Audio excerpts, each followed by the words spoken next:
Hello students, today I am going to discuss a topic of accountancy, financial statements of companies. In this video, we will discuss about the concept of financial statements, concept of statement of profit and loss account, format of statement of profit and loss account, explanation of all the parts of statement of profit and loss account, and at last we will revise the whole topic. Student, first of all, we should understand what is the meaning of financial statement. Financial statements are those statements which represent profitability and financial position of an organization. These are the end product of accounting process.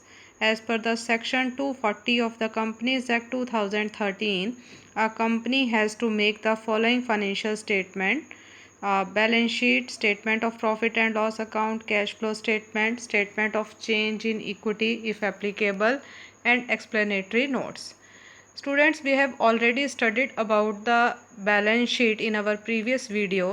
Now we will discuss about the statement of profit and loss account. Let us understand the concept of statement of profit and loss account. Statement of profit and loss is prepared to match the revenue and expenses of a business entity for a particular period of time for determining the profit and loss occurred that period. Students, profit and loss account एक particular time period के लिए बनाया जाता है जिसमें revenue और expenses को compare किया जाता है ताकि एक फर्म का उस अकाउंटिंग पीरियड में कितना प्रॉफिट हुआ या लॉस हुआ इसका पता लगाया जा सके। दो पार्ट्स रहेंगे हमारी statement of profit and loss account में। First one is revenue, second one is expenses. अगर रेवेन्यू का टोटल एक्सपेंसेस से ज़्यादा आता है it means firm profit earn कर रही है, और इसका अपोजिट अगर एक्सपेंसेस का टोटल रेवेन्यू से ज़्यादा आता है तो इसका मतलब एक फर्म जो है वो लॉस कर रही है। Statement of profit and loss account एक पर्टिकुलर टाइम पीरियड के लिए बनाया जाता है, यानी कि उसमें डिफाइन होना होगा कि ये कौन से ईयर के लिए है।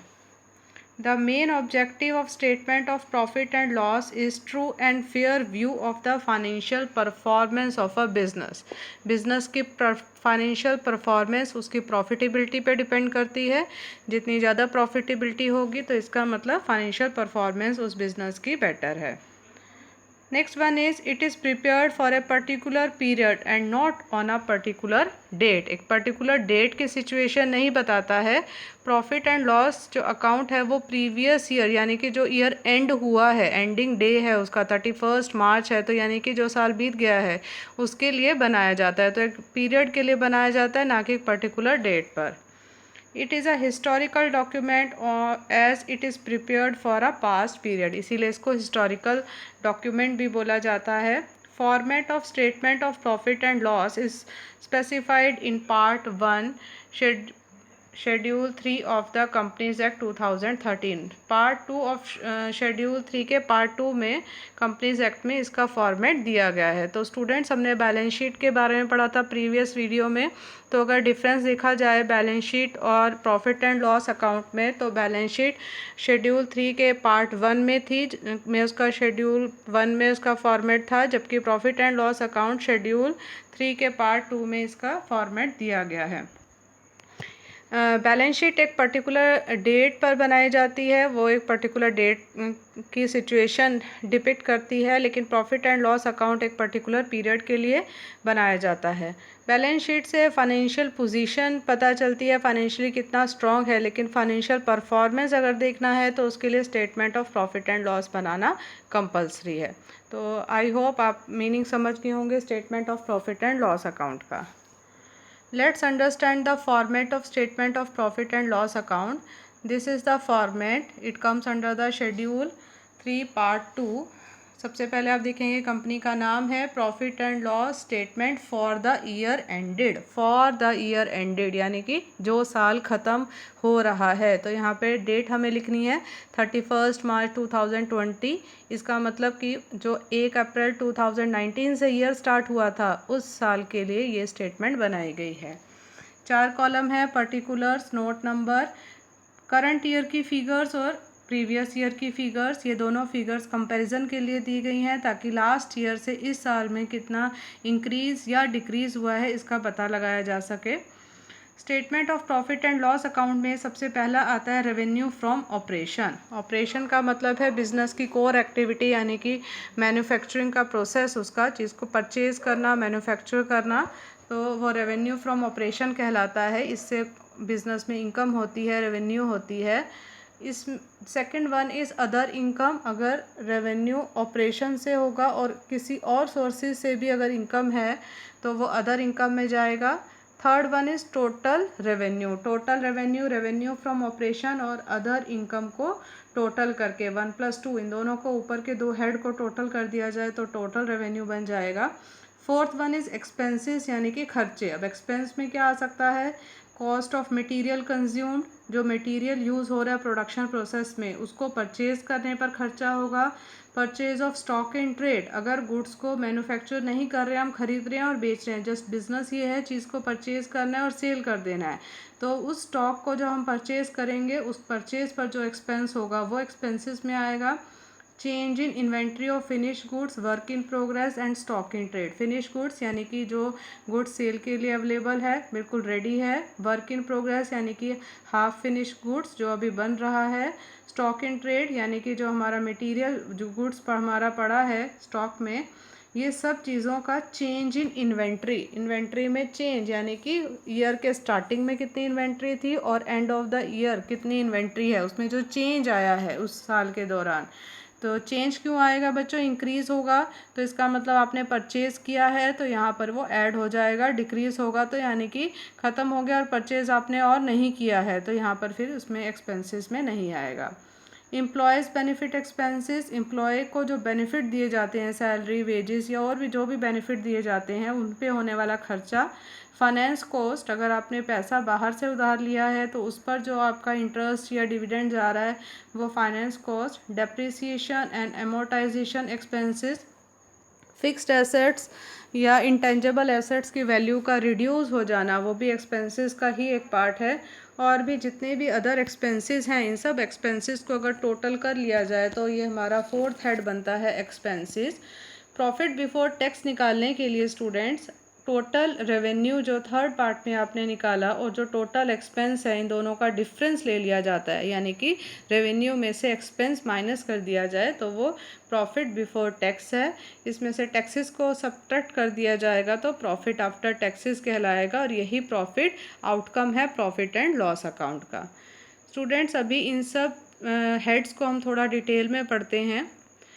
फर्स्ट ऑफ ऑल हमने पढ़ा revenue from operation. It is a revenue earn from business activities of a company. Company की जो ऑपरेटिंग एक्टिविटीज़ है, बिजनेस एक्टिविटीज़ है, उनसे जो इनकम होगा वो रेवेन्यू फ्रॉम ऑपरेशन है।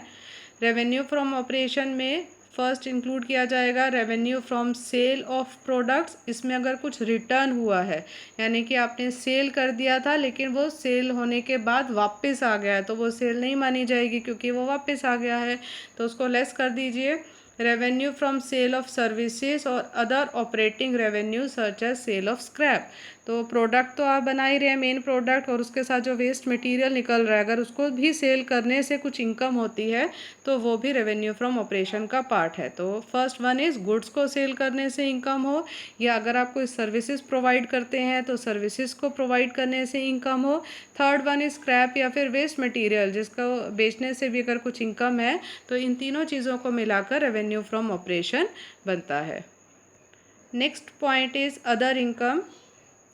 अदर इनकम में क्या क्या आएगा? This is a revenue not earn from operating activities of the business. ये ऑपरेटिंग एक्टिविटीज़ से नहीं है, अदर इनकम है, जैसे कि interest income.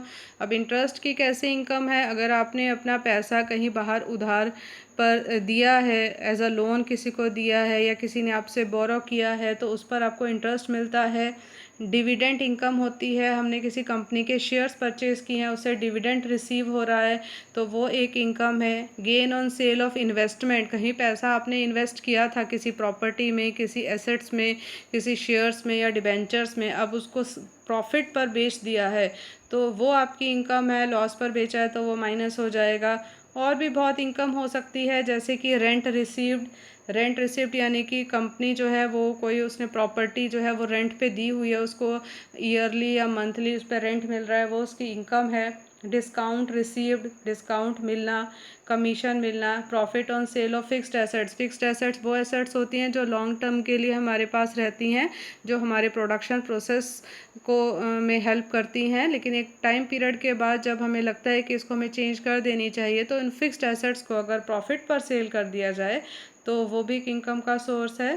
Cell of miscellaneous item, जैसे कि न्यूज़पेपर है या वेस्ट मटेरियल हमारे फॉर्म में से निकल रहा है, उसको हम सेल कर रहे हैं लेकिन हमारा वो कोर वर्क नहीं है, तो ये अदर इनकम में आ रहा है। Refund of income tax, income tax जब हम अपन ज़्यादा पे कर देते हैं, जितना हमारा बनता है इनकम टैक्स की अमाउंट उससे ज़्यादा पे कर दी जाती है, तो वो हमारे पास वापस रिफ़ंड आ जाता है, तो उसको भी हम एक इनकम का सोर्स मानते हैं। तो ये अदर इनकम है, ये सारी इनकम हमारी ऑपरेटिंग इनकम नहीं है, नॉन ऑपरेटिंग इनकम है। तो दो तरह की इनकम हो गई। फर्स्ट वन जो हमने पढ़ी रेवेन्यू फ्रॉम ऑपरेशन, यानी कि ऑपरेटिंग एक्टिविटीज़ से होने वाली इनकम, जो आपका कोर वर्क है प्रोडक्शन करना और सेल करना। उसके अलावा अगर आपको कोई इनकम है तो अदर इनकम में इंक्लूड है। तो हमने अभी पढ़ा था कि दोनों इनकम को अगर ऐड कर दिया जाए तो थर्ड हमारा पॉइंट बना था टोटल इनकम। नेक्स्ट जो है टोटल हमारे रेवेन्यू हमने कैलकुलेट कर लिया है। अब एक्सपेंसेस हमें देखना है कि एक्सपेंसेस के कितने पार्ट्स हैं। एक्सपेंसेस में आता है कॉस्ट ऑफ मटेरियल कंज्यूम, जो मटेरियल को यूज़ करना है प्रोडक्शन प्रोसेस में उसकी cost. Purchase of stock in trade, वह वो मटेरियल जिनको ख़रीदा है और फिर बेच दिया जाएगा उनकी cost. Change in inventory, opening और क्लोजिंग का डिफरेंस। एम्प्लॉयज़ बेनिफिट, इस पे खर्चा होगा। फाइनेंस कॉस्ट पे खर्चा होगा।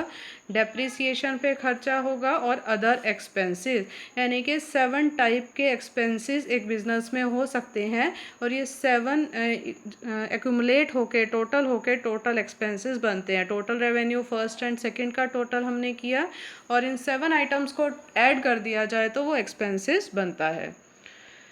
फर्स्ट ऑफ ऑल एक्सपेंसेस क्या है, it includes all operating and non operating expenses, हर तरह के खर्चे हैं इसमें। फर्स्ट वन ही cost of material consume, it includes cost of material used in the process of manufacturing of goods, goods को बनाने के लिए जो रॉ मटेरियल आपने परचेज़ किया, या जिस भी तरह का छोटा या बड़ा मटेरियल ज़्यादा यूज़ होने वाला या कम होने वाला आपने प्रोडक्शन प्रोसेस के लिए परचेज़ किया है, वो कॉस्ट ऑफ मटेरियल कंज्यूम्ड है। कॉस्ट ऑफ मटेरियल कंज्यूम्ड की वैल्यू कैसे निकाली जाएगी, opening inventory of material plus purchases of material minus closing inventory of material. बच्चों ये चीज़ ध्यान रखनी है कि प्रॉफिट एंड लॉस अकाउंट एक पर्टिकुलर ईयर के लिए बनाया जा रहा है। जब वो साल शुरू हुआ था, स्टार्ट हुआ था, तब भी हमारे स्टॉक में कुछ रॉ मटेरियल था, और जब साल ख़त्म हो रहा है, यानी कि जब हम फाइनेंशियल स्टेटमेंट बना रहे हैं, तब भी हमारे स्टॉक में कुछ रॉ मटेरियल, कुछ मटेरियल्स उसके अंदर हैं। तो बिटवीन द ईयर आपने कितना मटेरियल यूज़ड किया है, उसकी कॉस्ट निकालने के लिए हम क्या करते हैं, सबसे पहले ओपनिंग इन्वेंट्री ऑफ मटेरियल, मतलब कि स्टार्टिंग जब साल शुरू हुआ तो जो आपके स्टॉक में सामान है उसकी कॉस्ट देखी जाती है, प्लस पूरे साल में आपने जितना परचेज़ किया है उसको ऐड कर दिया जाता है, माइनस जो अभी भी स्टिल ईयर एंडिंग पर भी स्टॉक में आपका सामान है उसको माइनस कर दिया जाएगा, तो कॉस्ट ऑफ मटेरियल कंज्यूम आ जाता है। Next one is purchase of stock in trade. Stock in trade means goods purchased for the purpose of resale. Goods purchased for the purpose of manufacturing is considered as cost of material consumed. तो ये confusion का point रहता है students के बीच में, थोड़ा सा इसको और समझ लें। कॉस्ट ऑफ मटेरियल कंज्यूम यानी कि मैन्युफैक्चरिंग प्रोसेस के लिए जो रॉ मटेरियल परचेज़ किया गया वो कॉस्ट ऑफ मटेरियल कंज्यूम्ड है। Purchase of stock in trade यानी कि जो रीसेल के लिए गुड्स खरीदी और आपने बेच दी, उसको आपने और मैन्युफैक्चरिंग प्रोसेस में नहीं लेके आया, तो वो purchase of stock in trade है, तो ये भी एक्सपेंसेस का एक पार्ट है। Next one is change in inventory. तो इन्वेंट्री में चेंज निकालने के लिए डिफरेंस निकाला जाता है दो चीज़ों में, ओपनिंग इन्वेंट्री और क्लोजिंग इन्वेंट्री, दोनों का डिफरेंस चेंज इन इन्वेंट्री कहलाता है।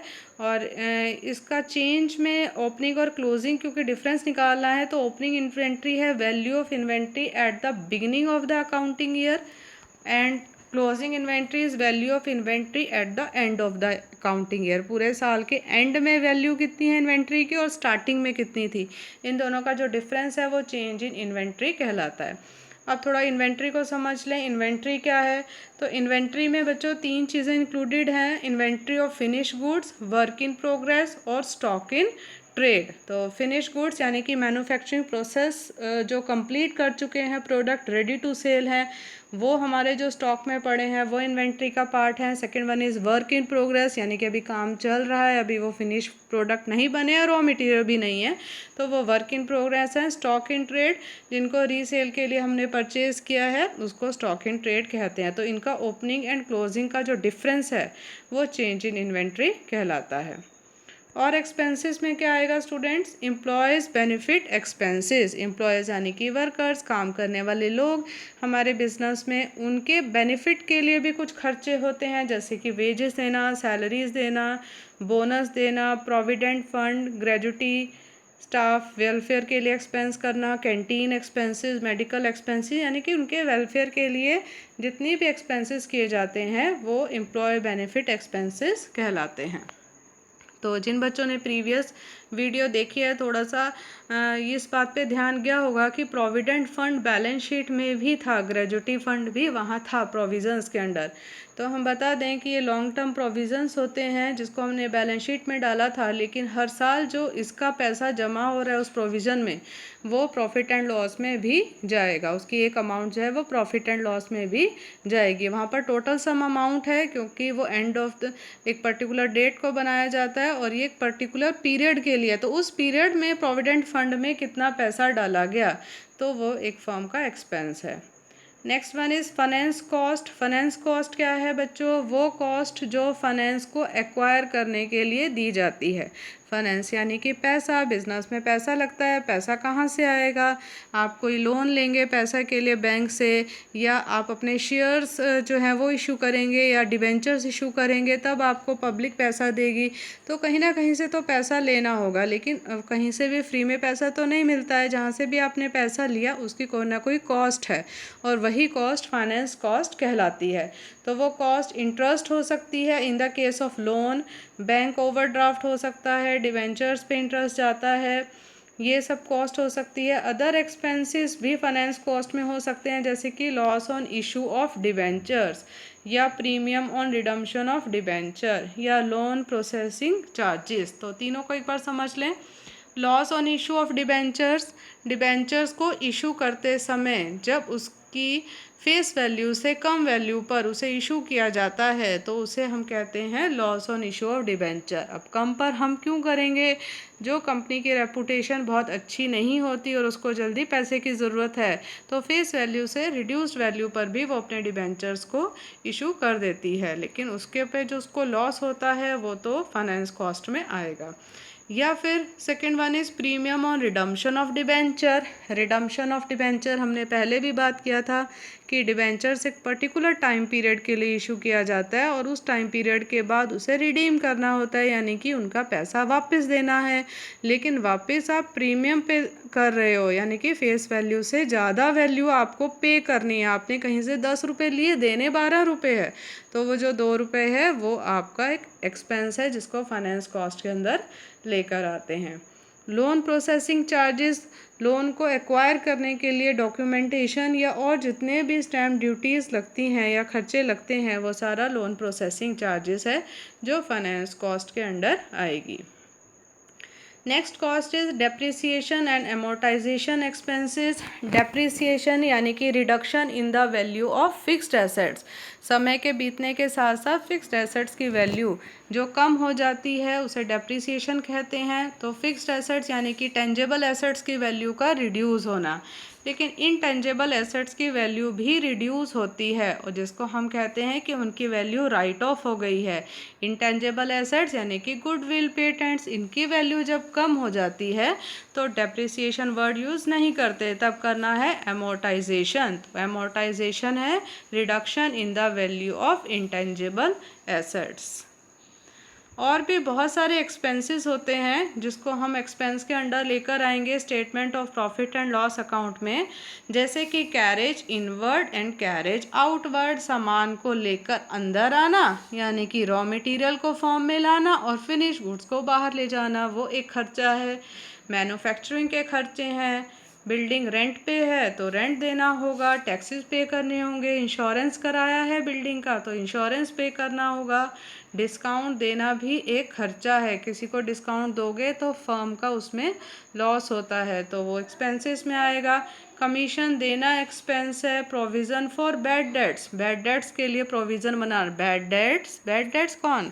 बैड डेट्स वो डेटर्स जो बैड हो गए हैं यानी कि पैसा नहीं दे रहे हैं, तो उनके लिए हमें थोड़ा सा सेफ पहले ही करके रखना पड़ता है कि अगर वो पैसा नहीं देंगे तो उस लॉस को यहाँ से पूरा किया जा सके। Repair to machinery building etcetera, machinery building के रिपेयर पर खर्चा होगा। Trade expenses, telephone expenses, administrative office, ये सब खर्चे, ऑफिस के खर्चे, एडमिनिस्ट्रेशन के, टेलीफोन के और परचेज और सेल करने से रिलेटेड भी खर्चे हैं। बैंक पे भी बहुत चार्जेस लगते हैं। Loss on sale of fixed assets, profit on sale of fixed assets भी हमने पढ़ा था कि फिक्स्ड एसेट्स को बेच दें तो उससे प्रॉफिट होता है तो इनकम में गया था, लेकिन लॉस भी तो हो सकता है, तो loss on sale of fixed assets expenses का पार्ट है। डायरेक्टर्स या ऑडिटर्स की फ़ी या कोरियर के एक्सपेंसेस, इस तरह से सभी छोटे बड़े खर्चे अदर एक्सपेंसेस में आते हैं। नॉन ऑपरेटिंग एक्सपेंसेस ये सारे हैं। तो इस तरह से बच्चों रेवेन्यू को हमने ऐड किया 2 पार्ट्स में, तो थर्ड पार्ट में रेवेन्यू बना और फिर बहुत सारे एक्सपेंसेस को ऐड करके एक्सपेंसेस का टोटल बना।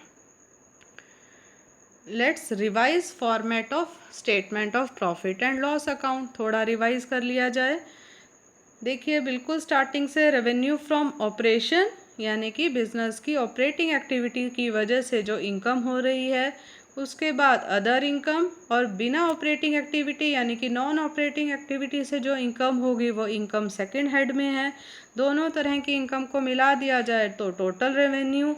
फिर हमने एक्सपेंसेस पढ़े, एक्सपेंसेस में जो मटेरियल यूज़ हो रहा है प्रोडक्शन के लिए उसका खर्चा, स्टॉक इन ट्रेड यानी कि जो चीज़ रीसेल के लिए खरीदी जा रही है उसका खर्चा, इन्वेंट्री में जो चेंज आया है यानी कि difference between opening and closing inventory उसका खर्चा, एम्प्लॉयज़ को जितने भी बेनिफिट दिए हैं उनका एक्सपेंसेस, फाइनेंस पैसा जहाँ से आपने लिया उसकी कॉस्ट फाइनेंस कॉस्ट कहलाएगी, डेप्रिसिएशन एमोर्टाइजेशन यानी कि reduction in the value of tangible and intangible assets, और अदर एक्सपेंसेस और जितने भी छोटे या बड़े खर्चे सब मिलाकर फोर्थ पॉइंट बना total expenses. Third point total revenue, fourth point is total expenses, और टोटल एक्सपेंसेस और टोटल रेवेन्यू का डिफरेंस। फिफ्थ पॉइंट बना प्रॉफिट बिफोर टैक्स, तो फटाफट से टैक्स भी दे दें तो बन गया प्रॉफिट आफ्टर टैक्स। तो अब 2 साल का हमारे पास प्रॉफिट आफ्टर टैक्स है, प्रीवियस ईयर का भी और इस ईयर का भी, तो दोनों साल का हो तो क्या ग्रोथ बता पाएंगे कि फर्म ग्रो कर रही है या नहीं और फर्म की फाइनेंशियल परफॉर्मेंस कैसी है। तो स्टूडेंट्स ये था हमारा topic financial statement of companies, जिसमें हमने प्रीवियस वीडियो में पढ़ा बैलेंस शीट के बारे में और इस वीडियो में statement of profit and loss के बारे में। Thank you student, stay home, stay safe.